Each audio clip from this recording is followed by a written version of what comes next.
Friends, कल के video में हमने त्रिकोणमिति के बेसिक लेवल का डिस्कशन किया था। आज हम उससे आगे बढ़ रहे हैं। कल हमने देखा था कि पाइथागोरस प्रमेय का अध्ययन किया था, जो कि त्रिभुज में भुजाओं का भुजाओं से संबंध प्रदर्शित करता है। आज के वीडियो में हम आगे बढ़ते हैं, वहीं से आगे चलना स्टार्ट करेंगे। चलिए स्टार्ट करते हैं हम। तो जैसा कि मैंने बताया आप लोगों को कि त्रिकोणमिति जो क्लास 10 की है, क्लास 10 की त्रिकोणमिति है, इसमें आपको समकोण त्रिभुज का अध्ययन करना है। और समकोण त्रिभुज में त्रिकोणमिति का तात्पर्य ही है कोणों का अध्ययन। ये हो गया आपका एक समकोण त्रिभुज, जहां पर हमने ये बनाया है, ये कोण 90 अंश का है। अब इन सभी कोणों को, तो ये कोण 90 अंश का है, इस कोण और इस कोण का अध्ययन आपको यहाँ पर करना होता है, इसका मान निकालना होता है। तो इन्हीं कोणों को अध्ययन करने के लिए त्रिकोणमिति में 6 रेशियो बनाए गए। उन रेशियो को साइन, जिसमें पहला रेशियो जो है वो साइन है, दूसरा रेशियो कॉस है, तीसरा रेशियो टैन है, चौथा रेशियो कॉट है, इसके बाद पांचवा रेशियो सेक है, और छठा रेशियो जो है वो कोसेक है। ये 6 रेशियो इन सभी जो है कोणों का अध्ययन करने के लिए बनाया गया है। समकोण त्रिभुज में इसे जो है लंब माना जाता है, इसे कर्ण माना जाता है, और इसे आधार कैलकुलेट किया जाता है। ये स्थिति कब होती है? जब हम कोण थीटा यहां मान रहे हैं, तब कोण से जुड़ी हुई भुजा आधार, 90 अंश के सामने वाली भुजा कर्ण और कोण के सामने वाली भुजा लंब कहलाती है। ये है हमारा समकोण त्रिभुज। यहां पर अगर हमको इस थीटा कोण का अध्ययन करना है, तो ये जो साइन थीटा, जो ये रेशियो बनाया गया है, ये जो प्रदर्शित करता है, ये रेशियो इस कोण का भुजाओं से संबंध प्रदर्शित करता है, तीनों भुजाओं से। तो ये एक, चूंकि भुजाएं 3 होती हैं, और यहां पर इसलिए 6 रेशियो बनाए गए हैं उनका निकालने के लिए। यहां पर साइन थीटा बराबर हो जाता है, इस त्रिभुज से अध्ययन करें हम, तो साइन थीटा बराबर लंब बटे कर्ण। साइन थीटा बराबर क्या होता है? लंब बटे कर्ण होता है। इसी तरह से अगर काश थीटा यहां से कैलकुलेट किया जाए, तो काश थीटा बराबर जो होता है वो आधार बटे कर्ण होता है।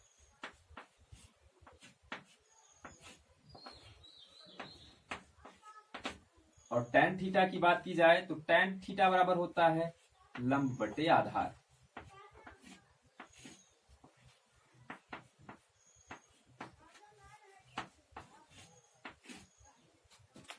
कॉट थीटा बराबर क्या होता है? आधार बटे लंब।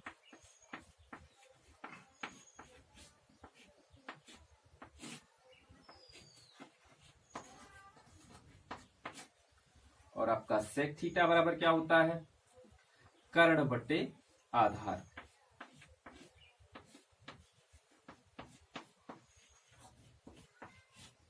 आपका जो अंतिम रेशियो है कॉसेक थीटा इक्वल टू हो जाता है कर्ण बटे लंब।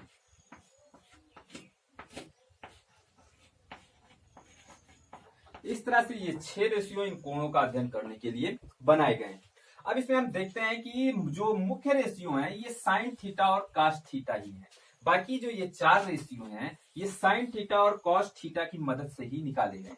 तो चूंकि ये 2 रेशियो मुख्य हैं, ये इनकी सहायता से निकाले गए हैं, इसलिए इन साइन थीटा और कास थीटा का प्रत्येक tan theta, cot theta, sec theta और कॉसेक थीटा से भी संबंध होता है।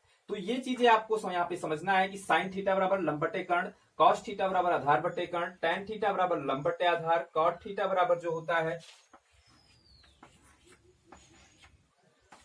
कॉट थीटा बराबर जो हो जाएगा आधार बटे लंब, सेक थीटा बराबर कर्ण बटे आधार, और कोसेक थीटा बराबर कर्ण बटा लंब यहाँ पर होता है। और इन सारी चीजों में जो है आपको इसका याद करके रखना है। जितने भी ये 6 रेशियो हैं, इनका जो इस भुजाओं से संबंध दिया गया है, इसको आपको तैयार करके रखना है। इसका याद करने का जो एक तरीका है, यहां पर आप देख लीजिए, LAL आप समझ सकते हैं, लाल बटे कक्का।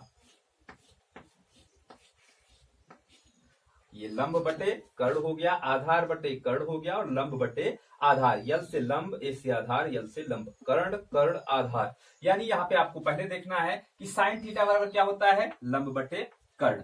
कॉस थीटा बराबर क्या होता है? आधार बटे कर्ण। और टैन थीटा बराबर क्या होता है? लंब बटे आधार। ठीक इसी तरह से आपको देखना है कॉट थीटा, तो यहीं से चले आइए नीचे से, आधार बट्टे लंब, सेक थीटा कर्ण बट्टे आधार, और कोसेक थीटा कर्ण बट्टे लंब। तो इस तरह से इस ट्रिक से आप जो है आसानी से इसे याद कर सकते हैं। अगर इसमें इंग्लिश में देखा जाए तो ये लंब को कहा जाता है परपेंडिकुलर,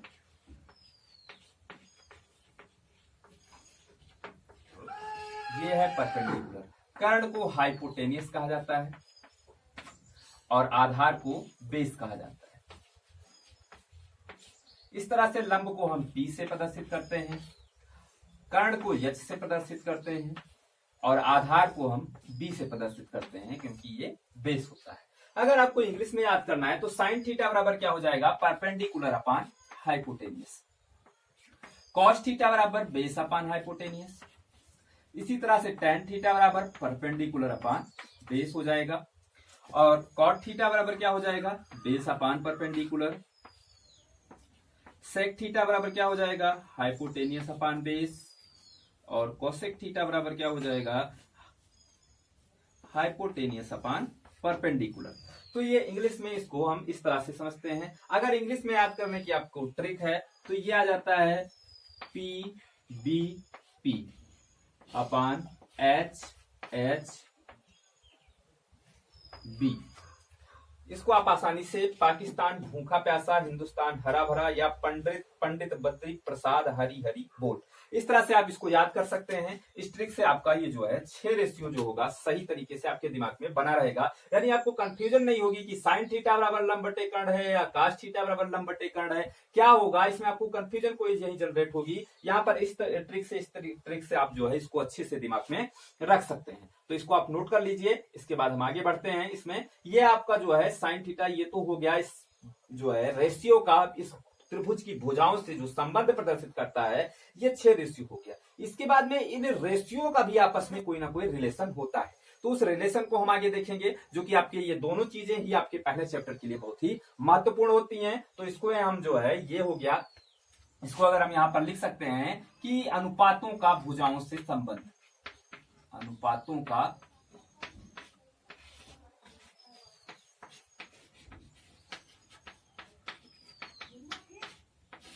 भुजाओं से संबंधित, इस तरह से आप इसको समझ सकते हैं। ये चीजें आपके लिए पहले चैप्टर में क्वेश्चन सॉल्व करने के लिए बहुत ही महत्वपूर्ण है, तो इसको आप नोट कर लीजिए। इसके बाद हम आगे बढ़ते हैं।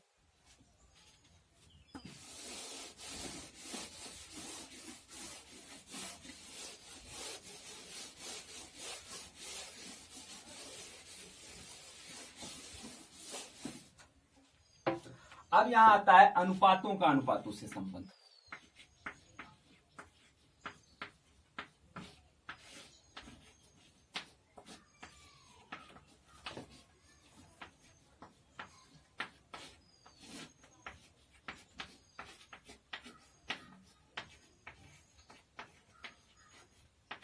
अनुपातों का अनुपातों से क्या संबंध होता है, जैसे पहला अनुपात क्या है, साइन थीटा। पहला अनुपात जो है ये साइन थीटा है। साइन थीटा इक्वल टू होता है 1 अपान कोसेक थीटा। दूसरा है आपका cos theta. Cos theta equal to होता है 1 अपान सेक थीटा। इसके बाद तीसरा होता है tan theta. Tan theta equal to होता है 1 अपान कॉट थीटा। तो इस तरह से ये 3 पहले रेशियो हो गए। इसके बाद चूंकि साइन थीटा बराबर होता है 1 अपॉन कॉसेक थीटा, इसी के सामने हम लिख दे रहे हैं नीचे चलते हुए, कॉसेक थीटा इक्वल टू हो जाता है 1 अपॉन साइन थीटा। ये याद करने के लिए आपके लिए बेहद आसान है। Sine theta equal to 1 upon cosec theta, तो cosec theta equal to 1 upon sine theta. इसी तरह से cos theta equal to 1 upon sec theta, तो सेक थीटा बराबर क्या हो जाएगा, 1 अपॉन कॉस थीटा। फिर आता है tan theta equal to upon cot theta, तो कॉट थीटा इक्वल टू क्या हो जाएगा, 1 अपॉन टेन थीटा। इस तरह से ये अनुपातों के बीच में व्युत्क्रम संबंध है, यानी साइन थीटा का उल्टा कॉसेक होता है, साइन का उल्टा कॉसेक, कॉस का उल्टा सेक और टेन का उल्टा कॉट। इसके अलावा जो है आपका 2 चीजें और समझने की जरूरत है। यहाँ पर टेन थीटा बराबर 1 अपॉन कॉट थीटा तो होता ही है, लेकिन tan theta equal to sine theta बटे कॉस थीटा होता है। ये संबंध भी आपका जो है एक महत्वपूर्ण संबंध है, जो कि प्रश्न सॉल्व करते समय आपको इसकी आवश्यकता पड़ेगी।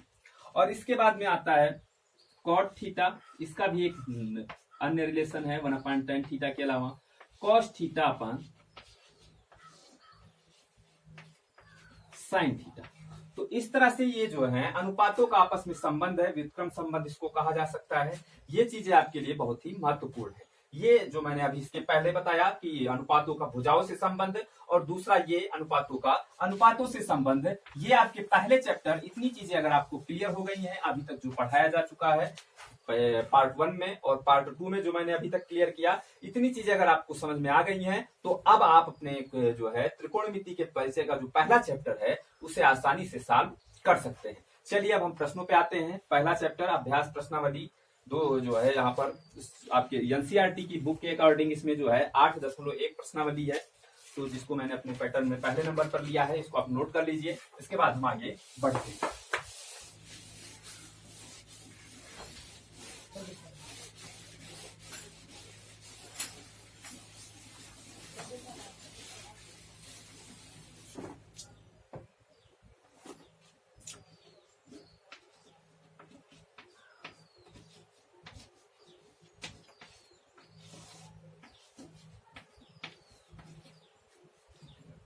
पहला प्रश्न जो है इसमें त्रिभुज एबीसी में जिसका कोण 20 समकोण है और AB बराबर 24 सेंटीमीटर और BC बराबर 7 सेंटीमीटर है, तो निम्नलिखित का मान ज्ञात कीजिए। यानी आपको यहाँ पे क्या है, दिया हुआ है त्रिभुज एबीसी। मैंने आपको बताया कि क्लास 10th की त्रिकोणमिति में सिर्फ आपको समकोण त्रिभुज ही बनाना है, यानी आपको सिर्फ समकोण त्रिभुज के कोणों का अध्ययन करना होता है। तो इसलिए जैसे ही यहाँ पर कहा जाए कि त्रिभुज एबीसी, आपको तुरंत एक समकोण त्रिभुज खींच देना रहेगा। एक समकोण त्रिभुज इस तरह से खींच दीजिए। यहां पर कह रहा है कि जिसका कोण B जो है वो समकोण है, यानी ये हो गया। इसके बाद हम इसको A मान सकते हैं और इसको C मान सकते हैं। क्वेश्चन में दिया हुआ है कि AB इक्वल टू 24 सेंटीमीटर, यानी AB की लंबाई कितना है, 24 सेंटीमीटर है, ये हो गया। और इसके अलावा BC की लंबाई जो है वो 7 सेंटीमीटर है। यहां पर आपको हाइपोटेनियस नहीं दिया हुआ है। परपेंडिकुलर 24 सेंटीमीटर, बेस जो दिया हुआ है वो 7 सेंटीमीटर दिया हुआ है, लेकिन यहां पर जो है हाइपोटेनियस की वैल्यू नहीं दी हुई है। हाइपोटेनियस आपको निकालना पड़ेगा। और आपको ज्ञात क्या क्या करना है, पहले नंबर पे यहां पर आपको ज्ञात करना है साइन ए और कॉस ए। आपको साइन ए ज्ञात करना है, इसके अलावा कॉस ए ज्ञात करना है। दूसरी चीजें क्या ज्ञात करनी है आपको, यहां पर साइन सी और कॉस सी, साइन सी और कॉस सी, ये चीजें आपको ज्ञात करनी है। तो सबसे पहले आपको देखना है कि साइन ए निकालना है। साइन ए निकालना है। यहां पर साइन ए बराबर क्या होता है, अभी मैंने रेशियो लिखाया है यहां पर कि साइन ए बराबर होता है लंब बटे कर्ण। साइन ए बराबर लंब बटे कर्ण होता है। अगर आपको यहां पर लंब और कर्ण की वैल्यू दी हुई हो तो आप आसानी से साइन ए कैलकुलेट कर सकते हैं। दूसरी चीज आपको यह ध्यान रखना है कि साइन ए जो है कोण, इसकी बात की जा रही है, यानी ये कोण आपको कैलकुलेट करना है। अगर ये कोण कैलकुलेट करना है तो ये यहाँ पर बेस का काम करेगा और परपेंडिकुलर ये होगा। हाइपोटेनियस नहीं बदलता है, ये मैंने आपको पहले बता दिया है। तो सबसे पहली चीज यहाँ पर आपको लंब, यानी इसके लिए अगर देखा जाए तो लंब तो 7 दिया हुआ है, लेकिन कर्ण की वैल्यू नहीं दी हुई है, तो इसीलिए यहाँ आपको पाइथागोरस को बुलाना पड़ेगा। तो जो है यहाँ पर हम लिखेंगे त्रिभुज एबीसी में पाइथागोरस प्रमेय से। पाइथागोरस प्रमेय से, पाइथागोरस प्रमेय क्या बताता है कि AC का स्क्वायर यानी कर्ण का स्क्वायर बराबर AB का स्क्वायर और प्लस BC का स्क्वायर, ये चीजें आपको रखनी है। AB कितना दिया हुआ है, यहाँ पर 24 दिया हुआ है, 24 का स्क्वायर करेंगे। BC दिया हुआ है 7, 7 का स्क्वायर करेंगे, 24 का स्क्वायर करेंगे, यानी 24 को 24 से गुणा करना है, ये आएगा 576 और ये 7 7 49। इसको हम जोड़ देते हैं तो 9 6 15, 7 4 11 1 12 और 5 1 6। ये AC स्क्वायर इक्वल टू कितना आया, 625। तो AC बराबर क्या आ जाएगा, अंडर रूट 625। यहाँ पर इधर से स्क्वायर हटाएंगे तो उधर अंडर रूट लग जाएगा और अंडर रूट 625 की वैल्यू जो है वो 25 है। अगर आपको वर्गमूल निकालना नहीं आता है तो इसके लिए आपको अलग से वीडियो वहां पर प्लेलिस्ट में मिल जाएगी, उसे देख करके आप वर्गमूल निकालना सीख लीजिएगा। फिलहाल यहाँ पर इसको जोड़ा गया, वर्गमूल यहाँ पे 625 का 25 आया है। अब आपको कर्ण की वैल्यू h बराबर 25 मिल गया। अब आपको जो भी कैलकुलेट करना है इस त्रिभुज के लिए आप आराम से सारे कोणों को निकाल सकते हैं। चलिए अब यहाँ पर हम एक एक करके वैल्यू प्राप्त करते हैं। जैसे साइन ए बराबर क्या है, लंब बटा कर्ण। साइन ए ये कोण लिया जा रहा है तो उस स्थिति में लंब ये होगा और कर्ण ये होगा, यानी लंब की वैल्यू कितनी है 7 और कर्ण की वैल्यू कितनी आ रही है 25। तो साइन ए की वैल्यू कितना आ गई 7 बटा 25 आ गई। अब आपको का से निकालना है।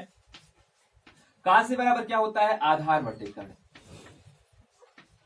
का से बराबर क्या हो जाएगा, आधार बटे कर्ण। आधार यहाँ पर कोण ए यही है तो आधार यहाँ पर 24 हो जाएगा और कर्ण कितना है 25, तो ये हो गई का से की वैल्यू। अब आपको दूसरा प्रश्न, ये तो हो गया आपका पहला पॉइंट, ये क्लियर हुआ। दूसरे पे चलते हैं। दूसरे में सबसे पहले आपको क्या निकालना है, साइन सी निकालना है। साइन सी निकालना है तो ये हम यहाँ इस कोण की बात कर रहे हैं। जब ये कोण लिया जाएगा तो यहाँ पर आधार इसको लेंगे और जो परपेंडिकुलर हो जाएगा वहां पे हो जाएगा साइन सी। तो साइन सी वही चीज है, लंब बटा कर्ण ही होगा। साइन सी बराबर परपेंडिकुलर अपान हाइपोटेनियस। परपेंडिकुलर क्या है यहाँ पर, इसके लिए साइन सी के लिए परपेंडिकुलर 24 हो जाएगा और हाइपोटेनियस नहीं चेंज होगा, ये 25। इस तरह से अब आपको यहाँ पर कॉस सी निकालना है। फिर से वही बात, यहाँ पर जो है कोण ये दिया जा रहा है तो आधार ये होगा और परपेंडिकुलर ये होगा। कॉस सी बराबर क्या होता है, आधार बटे कर्ण।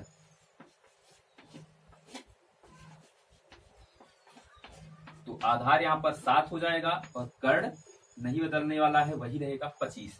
तो ये आपका दोनों वैल्यूज यहाँ पर निकल आई। पहला साइन ए बराबर 7 बटा 25 और कास से बराबर 24 बटा 25। दूसरी बार साइन सी बराबर 24 बटा 25 और कॉस सी बराबर 7 बटा 25। एक चीज यहाँ पर और ध्यान देने योग्य है, जैसे हमने ए को यहाँ पर लिखा है और सी को यहाँ पर लिखा है, ये हमारी इच्छा पर डिपेंड करता है कि जो है, चूंकि क्वेश्चन में नहीं दिया हुआ है, क्वेश्चन में सिर्फ बी को डिफाइन किया है, इसलिए ए हम यहाँ लिख सकते हैं या सी यहाँ लिख सकते हैं या ए को हम नीचे लिख करके सी को ऊपर लिख सकते हैं। तो ये वैल्यू थोड़ा सा चेंज हो जाएगी। लेकिन अगर आप एग्जाम में किसी भी तरह से सॉल्व करते हैं आपका क्वेश्चन गलत नहीं होगा। आपको ये अपनी इच्छा पर डिपेंड करता है, आप ए लिखेंगे या फिगर आपको लेकिन वहां पर बनाना होगा। अगर आपने इस तरह से फिगर बना दिया, आप ए यहाँ लिख रहे हैं या यहाँ लिख रहे हैं, ये कोई मायने नहीं रखता है। आपका क्वेश्चन लगाने का तरीका 100% सही है और ये आपका क्वेश्चन सही होगा। तो ये आपकी प्रश्नावली 8.1 का पहला क्वेश्चन था। चलिए हम इसको आप उतार लीजिए और उसके बाद में हम चलते हैं दूसरे क्वेश्चन पर।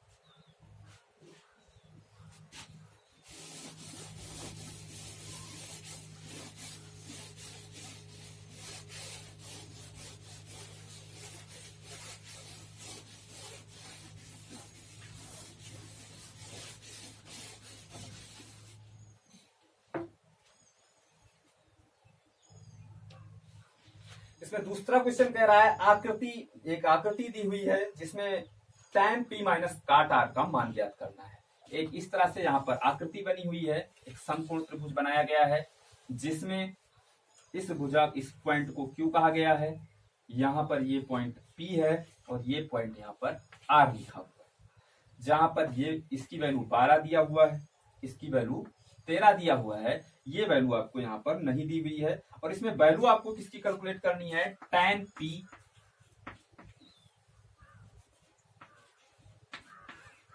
p माइनस cot r की वैल्यू यहाँ पर निकालना है आपको। ये आपके क्वेश्चन में दिया हुआ,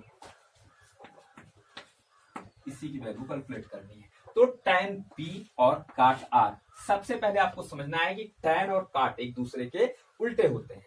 तो tan की वैल्यू क्या होती है, रेशियो में इसके भुजाओं में संबंध क्या होता है, tan की वैल्यू जो होती है लंब बटे आधार होती है, लंब बटे आधार। इसी तरह से cot की वैल्यू क्या होती है, आधार बटे लंब।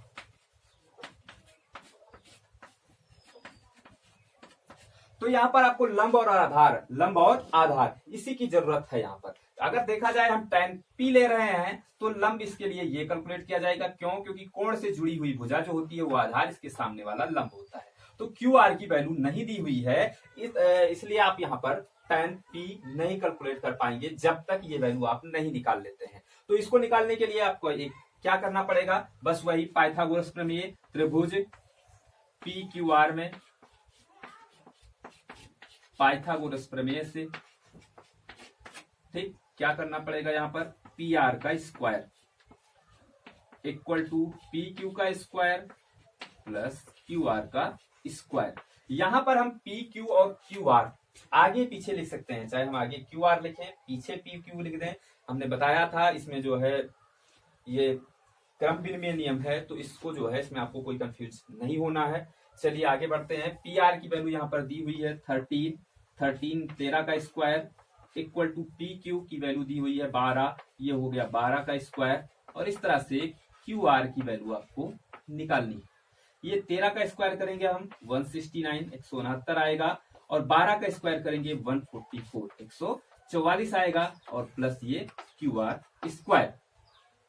अब ये 144 इधर आ जाएगा, 169 minus 144 equal to Q R square. 144 में से 169 जाएगा तो 9 में से 4 गया 5, 6 में से 4 गया 2, 1 में से गया 0, यानी Q R square equal to कितना आ जाएगा 25। तो फिर से Q R equal to under root 25, और इसकी वैल्यू जो है वर्गमूल निकालने पे 5 आ जाएगी, यानी क्यू आर की वैल्यू यहाँ पर निकल के 5 आ गई।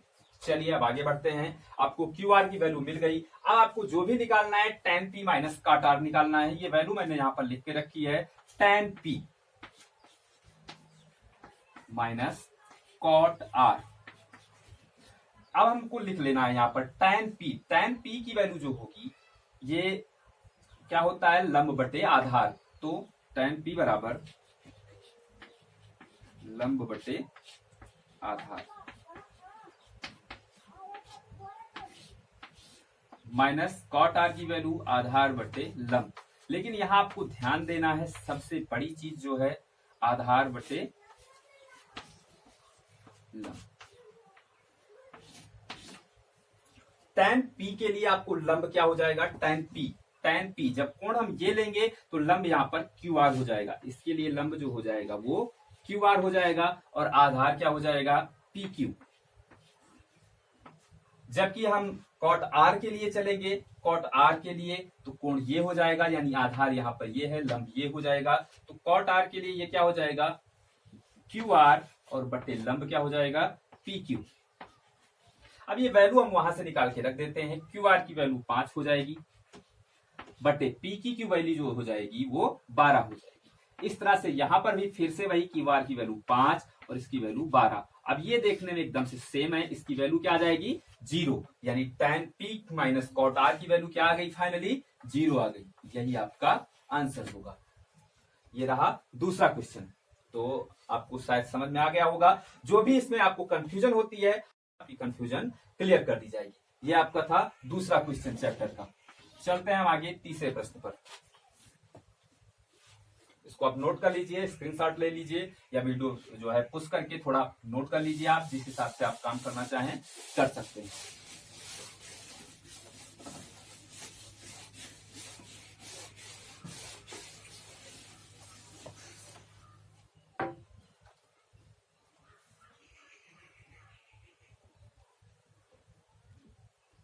तीसरा क्वेश्चन कह रहा है एक त्रिभुज दिया में जो है साइन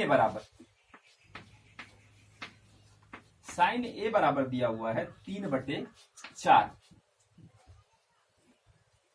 तो यहां पर cos ए और tan ए की वैल्यू निकालनी है। cos ए और tan ए की वैल्यू निकालनी है।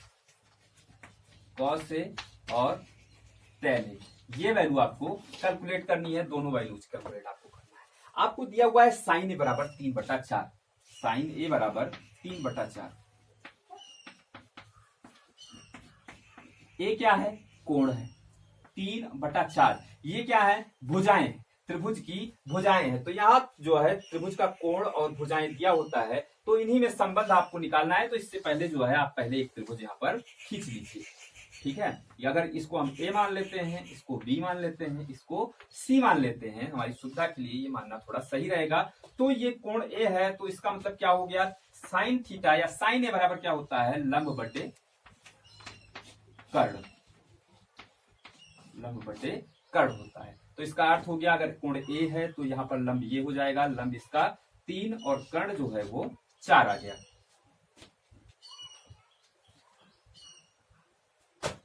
अब इसमें आपको cos A की वैल्यू निकालनी है, cos A की वैल्यू निकालनी है।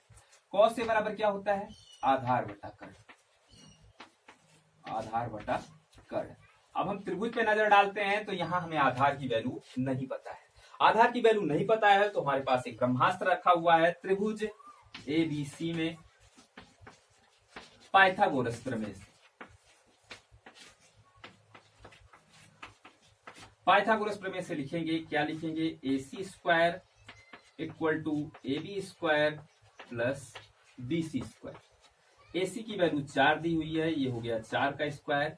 AB की वैल्यू नहीं पता है, निकालना है आपको AB स्क्वायर, और BC की वैल्यू दी हुई है 3, ये 3 का स्क्वायर। तो ये हो गया 4 चौका 16 बराबर AB स्क्वायर प्लस 9। इसकी वैल्यू यहां ले आएंगे ट्रांसफर करके, 16 minus 9 equal to AB square. तो ये 16 में से 9 चला जाएगा, 7 बचेगा, 7 बराबर AB स्क्वायर, या AB की वैल्यू यहाँ पर जो है √7 हो जाएगी। AB की वैल्यू जो है √7 हो जाएगी। ये यहाँ पर शायद कोई कंफ्यूजन हो जाएगी, हो सकती है, हो गया हो, यहाँ पर 5 होना चाहिए, लेकिन फिलहाल हम ऐसे ही लगा दे रहे हैं। ठीक है, इस क्वेश्चन में ये √ वैल्यू जो निकल के आई है √7 निकल के आई है। अगर आप जो है क्वेश्चन में अगर यहाँ पर 5 होगा तो पाइथागोरस प्रमेय में यहाँ पर जो है 5, 4 की जगह पे वैल्यू ये 5 रख देंगे, और इस तरह से जो है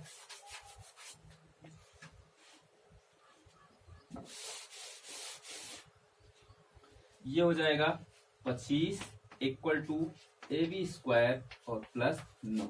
आप इधर ट्रांसफर करेंगे इसको तो 25 में से 9 निकल जाएगा, ये हो जाएगा AB स्क्वायर, या AB बराबर जो है 25 में से 9 गया, AB स्क्वायर बराबर 16, या AB इक्वल टू √16, और इस तरह से AB की वैल्यू यहाँ पर निकल के आएगी 4।